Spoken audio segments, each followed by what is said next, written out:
Tu es bien installé? Alors je peux te raconter ma nouvelle histoire. Olivia et les chaussons magiques. Avec Olivia, une petite fille attachante, espiègle et enjouée, avec tout de même son petit caractère, Nastasia, une vieille dame sage et très aimante, dotée de nombreux pouvoirs qu'elle met toujours au service de sa communauté, Sio, un nouvel élève un peu timide qui cherche sa place en tant que nouveau venu auprès de ses nouvelles connaissances, Salto, un petit garçon très démonstratif et toujours prêt à faire le clown même en classe, ce qui peut parfois agacer, Rémi, un homme solitaire et discret, installé dans le village depuis 10 ans déjà, accepté de tous les villageois et qui a reçu un accueil chaleureux dès son arrivée, mais qui a du mal à se lier aux autres. Loba, une petite fille vive et généreuse, toujours prête à aider les autres. Et enfin, Michel, un jeune garçon un peu timide, mais extrêmement empathique et courageux. Dans un petit village verdoyant entouré de collines, vivait une petite fille nommée Olivia. Ses yeux pétillants de malice et ses taches de rousseur dansaient sur son visage quand elle riait, ce qui arrivait souvent. Son rire contagieux résonnait dans les rues du village, apportant de la joie à tous ceux qui l'entendaient. Olivia avait deux meilleurs amis, Michel et Loba. Michel était un garçon aux cheveux bouclés et au sourire timide. Il adorait les défis et était connu pour son courage à toute épreuve. Loba, quant à elle, était une fille énergique, aux cheveux longs noirs et tressés, toujours prête à aider les autres. Elle avait une passion pour la nature et connaissait le nom de chaque fleur et de chaque oiseau du village. Un jour d'automne, alors que les feuilles dorées tombaient doucement des arbres, Olivia décida d'aller chercher des champignons dans la forêt voisine. L'air frais lui chatouillait les joues, tandis qu'elle marchait, le bruissement des feuilles sous ses pieds créant une douce mélodie. Panier à la main, elle s'enfonça dans les bois, scrutant attentivement le sol à la recherche de petits chapeaux bruns. Soudain, au détour d'un sentier, elle aperçut une silhouette familière. « Bonjour, Nastasia !» s'exclama joyeusement Olivia en reconnaissant la vieille dame du village. Nastasia, connue pour sa sagesse et sa gentillesse, sourit chaleureusement à la petite fille. « Bonjour, ma petite Olivia. Quelle belle journée pour une promenade en forêt, n'est-ce pas ?» Olivia acquiesça, mais son sourire s'estompa légèrement. Nastasia, perspicace comme toujours, remarqua immédiatement ce changement. « Quelque chose te tracasse, ma chérie ?» demanda-t-elle doucement. Olivia hésita un instant avant de répondre. « C'est juste que je ne comprends pas toujours les gens du village. Certains sont si différents, parfois difficiles à approcher. Pourtant, tout le monde est si gentil ici. » Nastasia hocha la tête avec compréhension. « Tu sais, Olivia, chaque personne porte en elle une histoire, parfois joyeuse, parfois douloureuse. Ces histoires influencent la façon dont elle se comporte avec les autres. » Voyant l'air perplexe d'Olivia, Nastasia eut soudain une idée. Elle fouilla dans son sac et en sortit une paire de chaussures étincelantes. « Que dirais-tu d'essayer ces chaussures magiques ?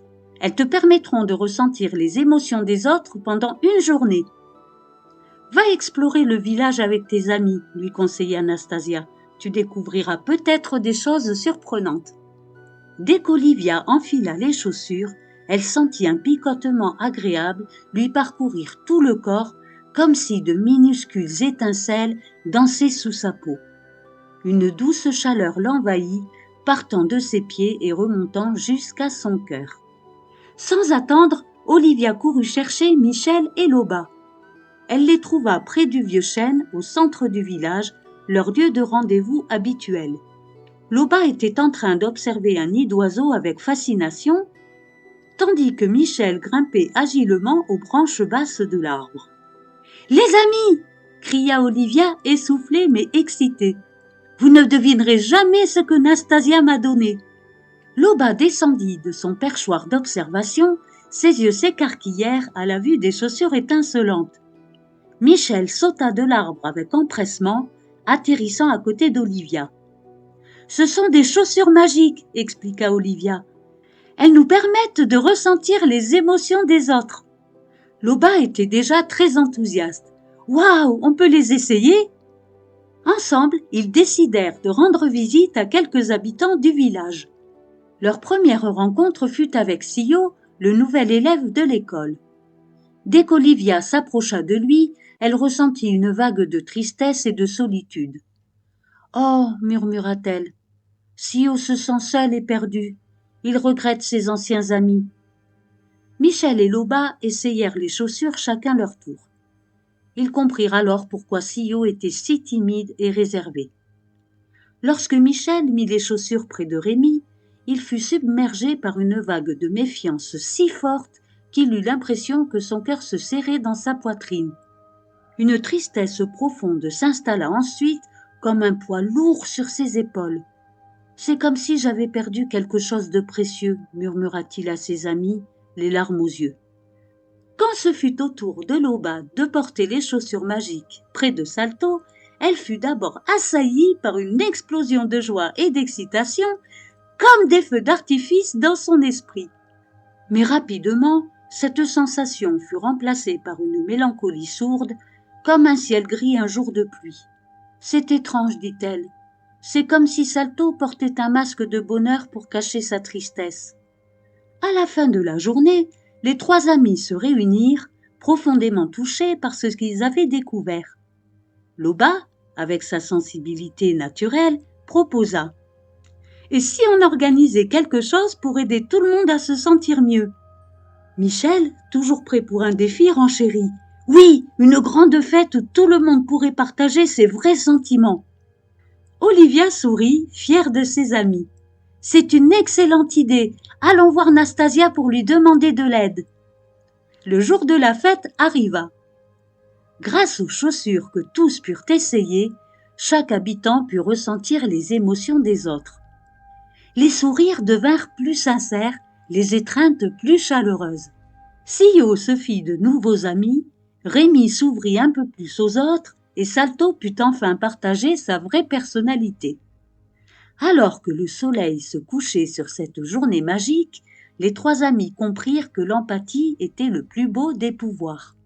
Ils promirent de toujours essayer de comprendre les autres même sans chaussures magiques.